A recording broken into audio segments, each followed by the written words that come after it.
బాబాయ్ ఎట్లా ఉంది జూబ్లీహిల్స్‌లో ఏమనుకుంటుర్రు? ఏ పార్టీ నెగ్గుతది? ఇప్పటికే 3 పార్టీలు తగ్గపోరుగా నువ్వా నేనా అన్నట్టు బస్సు సవాల్ చేసుకుంటున్నాయి. ఎట్లుండబోతుంది?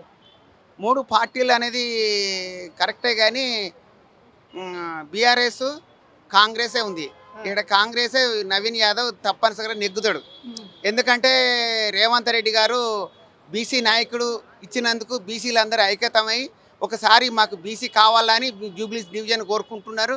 ప్రతి ఒక్క బీసీ కార్యకర్త ఏ పార్టీ అయినా కానీ బీసీ నాయకులకు గెలిపించుకోవాలని అందరూ మేము కృషితో పట్టుదలతోటి సహకరించి ప్రోత్సహిస్తున్నారు. నవీన్ యాదవ్కు మద్దతు తెలుపుతున్నారు. నవీన్ యాదవ్ గెలుస్తారు. ఎందుకంటే ఈ నవీన్ యాదవ్ రాజకీయ యోగంగా కొంత అనుభవం ఉంది. ఒకసారి ఎంఎం నుంచి పోటీ చేశాడు. అప్పుడు డిపాజిట్ కూడా దక్కించుకున్నాడు. ఇప్పుడు కూడా ఈ రేవంత్ రెడ్డి గారు బీసీ నాయకుడు కావాలని బీసీలకు శ్రద్ధతోటి వహించి ఒక బీసీకి ఇస్తేనే బాగుంటుందనే ఉద్దేశంతో నవీన్ యాదవ్కు కేటాయించిండు. దాని ప్రకారంగా నవీన్ యాదవ్ ఘన విజయం సాధిస్తాడు అని మా నమ్మకం. కాంగ్రెస్ వాళ్ళు ఏం పని చేస్తలేరు. ఇప్పటికీ 2 సంవత్సరాల దగ్గరకు ఎత్తాంది. ఏం చేస్తాలు 6 గ్యారెంట్లు అన్నారు. 6 గ్యారెంట్లు కాదు కదా ఏం చేయట్లేదు అన్నట్టుగా ఇటు బీఆర్ఎస్ వాళ్ళు చెప్పుకుంటూ వస్తారు కదా, వాటిని ఎలా చూస్తున్నావు? అది కేసీఆర్ కల్వకుంట్ల అంటేనే తిక్కలోళ్ళు, తిక్క వేసాలు వాళ్ళవి. వాళ్ళు 10 ఏళ్ళు చేసి ఏం బీకీళ్ళు, వాళ్ళు ఏం సాధించిళ్ళు? ఏం సాధించలేదు. వాళ్ళు ఇంటింటికో ఉద్యోగం, ఇంటింటికో నల్ల అన్నారు. 3 దళితునికి 3 ఎకరాల భూమి అన్నారు. ఏది ఆ భూమి? ఏది 10 ఏళ్ళు చేయని సాధ్యమైన కానీ పనులు రేవంత్ రెడ్డి కేసీఆర్ అప్పుల పాలు చేస్తే అప్పులను కూడగొట్టుకుంటా రేవంత్ రెడ్డి దాన్ని సమకూర్చుకుంటా దీన్ని రేవంత్ రెడ్డి చేసిన అమల్లో బస్సు చేశాడు, గ్యాస్ చేశాడు, మళ్ళీ రైతు బంధు చేశాడు, రైతులకు లోన్ మాఫ్ చేశాడు. అన్నీ మాఫ్ అవుతున్నాయి.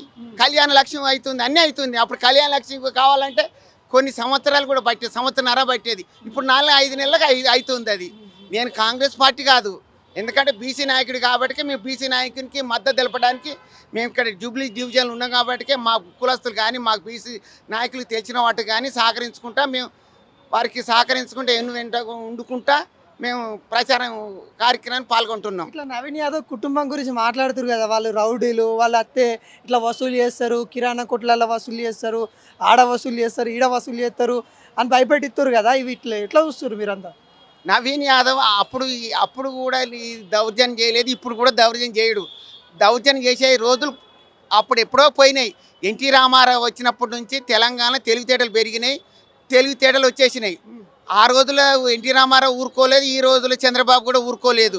కానీ అవి కావాలని ఒక బురద తల్లి నవీన్ యాదవ్ మీద చెడు ప్రచారం చేస్తున్నారు.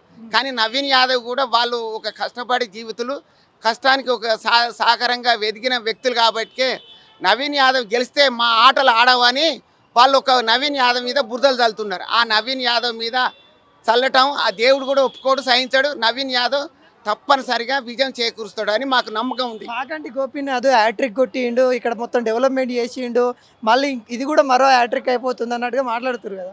మాగంటి గోపీనాథ్ గారు యాక్టర్ కొట్టింది ఏం లేదు. ఆయన ఒకసారి తెలుగుదేశం పార్టీలో గెలిచిండు, తెలుగుదేశం పార్టీలో గెలిచి ఆ అవకాశవాదిగా బీఆర్ఎస్లో పోయిండు. బీఆర్ఎస్లో 2 సార్లు గెలిచిండు, టీడీపీ నుంచి ఒకసారి గెలిచిండు. మాగంటి గోపీనాథ్ గారు ఇక్కడ డెవలప్మెంట్ ఏం చేయలేదు. రోడ్డు ఎక్కడెక్కడే ఉన్నాయి, ఎక్కడెక్కడ కుదురుపరచక పడకుండా ఎక్కడెక్కడ రోడ్డు బొందలు, నల్లాలు గిన్నెలు గుడిసెలు ఎక్కడో అక్కడే ఉన్నాయి. మాగంటి గోపీనాథ్ దాన స్వార్థం తను చూసుకున్నాడు కాబట్టి ఇక్కడ జూబ్లీస్కి ఏమి ఎంత హెల్ప్ చేయలేదు, సహకరించలేదు. ఇప్పుడు చూడు ఈ రోజుల వరకు మొత్తం మీద మంత్రులు కానీ ఇది కానీ వివేక్ కానీ ఉత్తమ్ కుమార్ రెడ్డి కానీ పొన్నం ప్రభాకర్ కానీ జూబ్లీ వేసిన కొన్ని వేల కోట్లతోటి అభివృద్ధి పథకాన్ని చేపట్టి ముందు నడిపించుకోగలిగే శక్తి ఆచర్యం చూపెడుతున్నారు. కాబట్టి బీఆర్ఎస్ మాటలు చెల్లనేరవు. ఈ బీజేపీ కూడా ఇక్కడ లంకల దీపక్ రెడ్డి ఉన్నాడు, కానీ ఆ లంకల దీపక్ రెడ్డి జూబ్లీస్ల డిపాజిట్ కూడా కోల్పోతాడు.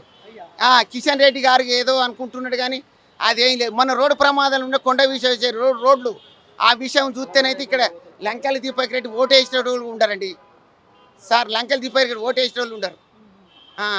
ఇక్కడ కాంగ్రెస్ బీఆర్ఎస్ కానీ బీఆర్ఎస్కు ఆమెకు రాజకీయ అనుభవం లేదు.